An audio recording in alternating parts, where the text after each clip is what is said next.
যিহেতু ভাদ মাহ চলি আছে আৰু শেষ হ'বৰ কাৰণে মাজত মাত্ৰ কেইটামান দিন বাকী আছে আৰু সেইকাৰণে ভাবিলোঁ যে এপাক ঢেকীয়াখোৱা বৰনামঘৰৰ পৰা আহোঁ। সকলোখিনি মানুহ আহি শেষেই হ'ল, কিন্তু আমাৰ পিছে মোৰ বিশেষকৈ আহিবলৈ সময় হোৱা নাছিল।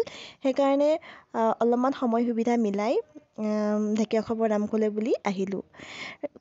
আমি ৰাতি প্ৰায় 9টা মানেই বাজিলে ইয়াতে আহি পাওঁতে।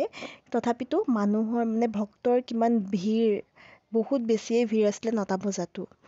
আমি যেনে তেনে কৰি নামঘৰত সোমাই ধূপ চাকিও দিলোঁ।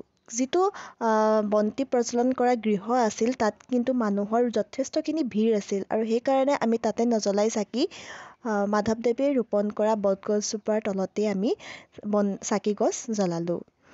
আৰু এতিয়া আমি চাকি জ্বলাই সেৱা কাঢ়িবৰ কাৰণে নামঘৰৰ ভিতৰত গ'লোঁ। তাতে আমি তামোল পাণ তথা অৰিহণাও দিলোঁ।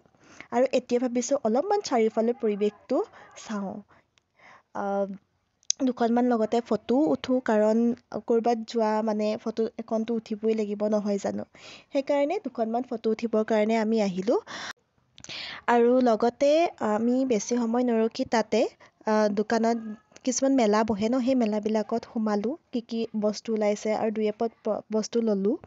আৰু তাৰপিছতে আমি এয়া ঘৰলৈ বুলি ৰাওনা হ'লোঁ। দুখনমান ফটো উঠিছিলোঁ নহয়, সেইকেইখন ফটো আপোনালোকক দেখাবৰ কাৰণে লগাই দিছোঁ। তো আজিলৈ ইমানেই, বাই বাই।